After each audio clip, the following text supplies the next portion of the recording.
In this video, you are going to learn which are the first steps if you want to start reading any piece of music.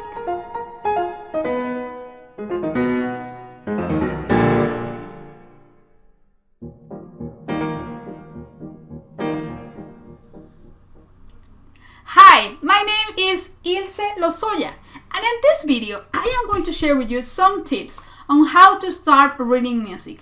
The fact is that sometimes we struggle when we read. When we start reading any piece of music, what happens is that we struggle because we don't use the proper strategy to read all the notes. And if you're taking piano lessons, maybe the next time that you go to your teacher, well, it happens that you need to go back to the same pieces because you're stumped and you cannot really keep playing. So it is really important to have a strategy on how to read music. I am going to use an example from this book. It's for children, but it's the same. It doesn't matter if you are a advanced student or you are a beginner. If you are playing, the most difficult classical pieces, this strategy really can. It's proper to you, to any student.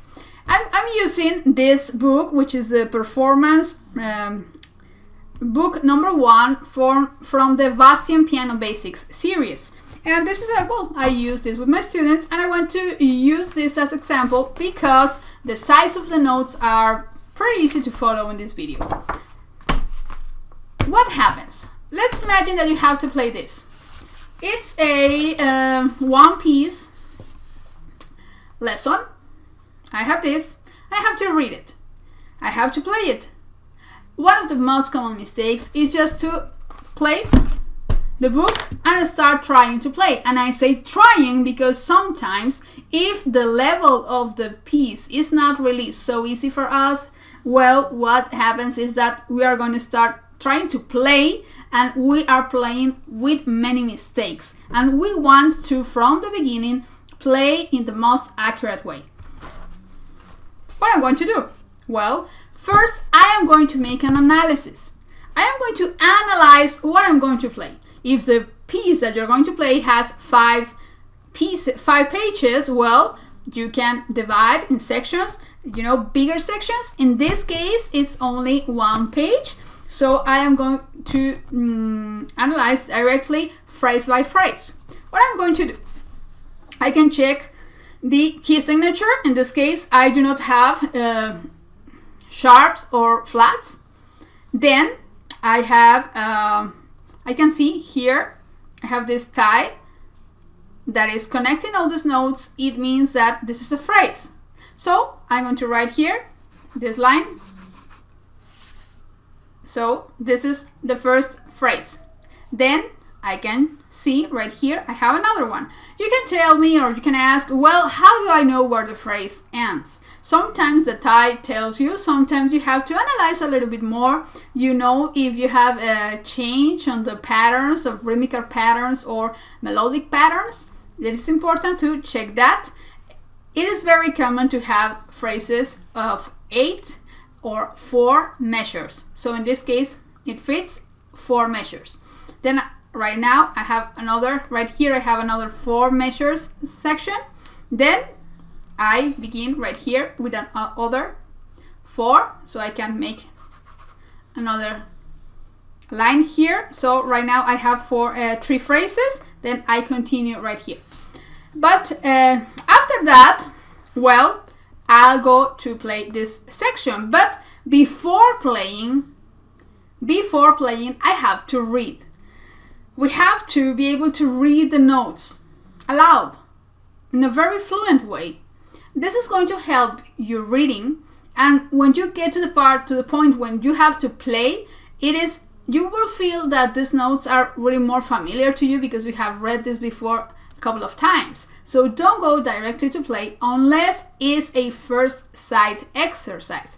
If you want to try it as a first sight exercise, that's totally okay, recommendable actually, but be careful to do not start studying this as if it were just a first sight exercise. So I'm going to start reading the notes. I have here my treble clef, and I start reading G, F, E, D, rest, D, D, E, E, D. I read this aloud several times until I feel very confident doing this. In this case, it's not difficult, but if you have, another type of intervals or more difficult, just try that more times. Then, pay attention. I have here the bass clef, and I have only these notes, but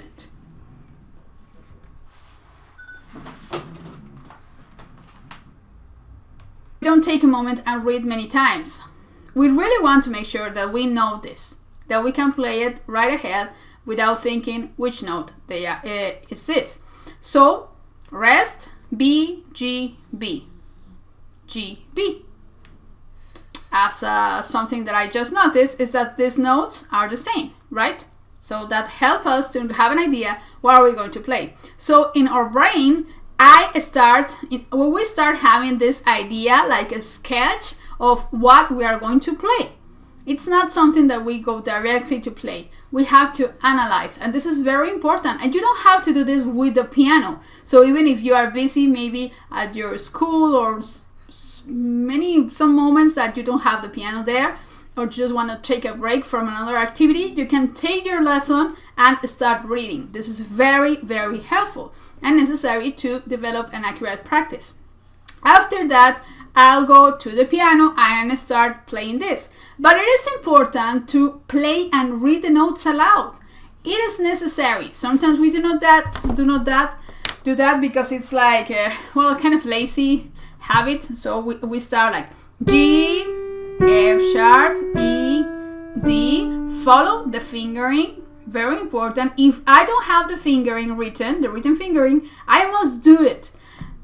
That's another problem. Sometimes we are kind of lazy and say, well, it's not necessary, I know which notes. And if you are playing something a little bit more difficult than this, well, maybe you will need to do that so you won't have any problem and you are going to be able to play this faster. So try that. Then your left hand, very carefully, reading the notes, playing and reading, and then of course you play both hands at the same time. So these are my recommendations. The first steps to start reading music, any piece. It doesn't matter that it is something so simple with a couple of notes, or you are playing Beethoven or Chopin. Well, it doesn't matter. You have to analyze, go section by section, phrase by phrase, reading aloud, and start playing very slowly, separated hands. If you like this video, I invite you to subscribe to the channel and click the notification bell so you won't miss any future videos about how to be a better piano and music student.